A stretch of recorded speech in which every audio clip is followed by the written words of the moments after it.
I had an elaborate intro to this, but realized that it didn't make sense. So I'll just get straight to the topic. To be able to buy Chelsea FC, I would need to have a larger net worth than $5 billion. I would also be prepared to invest some of my own money into the club because I have loved Chelsea for close to 30 years now. And all I would want is to build on the Abramovich era and even be better. In doing this, of course, there would be some skeptics among the fans that would think I'm looking just to profit from the club. This is when I would post a list to the supporters of what I would actually want to achieve with the club, which would go like this. Number 1, improve the Chelsea Stadium. Number 2, grow fan engagement. Number 3, continuously and endlessly compete at the highest level of football. And number 4, focus on the global appeal of Chelsea. So after all that is done, I would focus immediately on the footballing situation of the club first, as evidently Chelsea FC is a football club, not a brand or an opportunity. It has a rich history, and it would be an honor to be part of the history. This would mean despite the poor start to the season, I would not have sacked Thomas Tuchel so early. Instead, I would wait till the end of the season to see his achievements with the club. In all his few years in the club, he never led Chelsea below 4th, and he won the Champions League, almost won the FA Cup and the EFL Cup, and won other trophies at the club. What I would have done though is have a meeting with him and the staff and learnt what his philosophy is, while informing him of the philosophy Chelsea FC would have moving forward. I would let it be known that I would not interfere with his on-field plans. I would do our best to give him the players he wanted. However, any position below 4th would be unacceptable, leading to termination. This way, a winning mentality would be ever present in the club and would keep us relevant at all times. As far as the staff and the higher-ups, I definitely would have tried to retain Granavskoya and Czech, but Ms. Granavskoya ultimately would have followed Abramovich. In their place, I would have searched for proven big club sporting directors. The Chelsea cabinet will be a mixture of Chelsea alumni and the best in the world.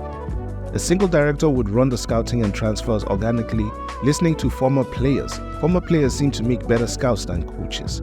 Look at the best players on the field and compare them to their success. Lampard, Henry, and Rooney have poorer coaching resumes than decent former players like Guardiola, Conte, or Ancelotti. Heck, look at Di Matteo. He was good, not great, yet he was the first coach to guide us to the Champions League trophy. A ratio of players in the team would have to be followed. We will need to have a quarter of the players be the future of the club. Players that would be understudies to the current important players.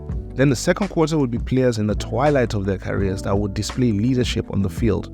Then the bigger half would be the current world beaters, the spine of the team and the players we look to with technical and mental mastery to win the big games. This philosophy will always keep Chelsea fighting for trophies, maintaining the winning mentality and further adding history to the club, while developing the future. One important aspect though would be to keep the mystique that Abramovich had. People knew he was hovering over Chelsea even though he was not seen that much. I would not visit the team room during games and I would rarely be seen, only being visible during the big games. From the little I know, a financial club makes revenues from its fans, partnerships and broadcasting rights. The fans buy the merch, flood the stadiums and watch Chelsea on social media. When it comes to partnerships, we're talking kit sponsors and brand deals that usually come with a term. That's why we have Nike on our sleeves and sometimes on the chest until 2032, while the broader ones on the chest change over shorter years. Then the broadcasting rights are the biggest of revenues a club can make. This is when we're able to watch Chelsea play on TV. Chelsea receive an amount of revenue from Sky Sports, DAZN, Fubo and other streams and stations.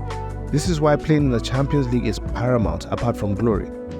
For a team that wins the Champions League alone, they accumulate 85 million euros in prize money. That's a lot in a season. And that is why many of us are fuming at this stage when it seems that the current owners are negligent to always playing in Europe. So my focus would be on this part. Improving or relocating the stadium would be the key to luring more fans to the stadium. Hence increasing the game revenue because this is without accounting for parking, Chelsea memorabilia or even refreshments at the games. And as an architect, I would love to be involved in this. It is also not uncommon to rent out the stadium for other events beyond football. As far as the broadcasting rights, they will always be there as long as the club is doing well on the field. Hence the importance of always being in the top 4. The status of the club will also be leveraged in receiving more money. Hence, keeping Chelsea relevant is related to the footballing status of the team. As long as we're constantly in Europe, we get prize money, which will also attract brand deals and sponsorships. A form of revenue that looks untapped at Chelsea is the social media presence. Chelsea right now has below 5 million subscribers. Manchester United are approaching 9 million subscribers. Manchester City are just above 7 million and Liverpool are approaching 10 million, all on YouTube.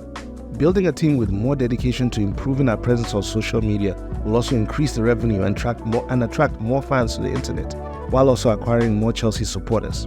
If Chelsea were human, the supporters would be the heart of the body, pumping blood throughout the body. The president is the head, acquiring information from the rest of the body, delegating movement, and the staff would be the eyes and the voice, looking and sensing for the next best thing, and being aware of the body's position in life. And the players are the limbs of the body, moving the body with the support of the heart, the logic of the head, while being functional from the senses of the body. However, if even one part of this body is deficient, the body fails. Right now we are in trouble, real trouble, and something needs to be done.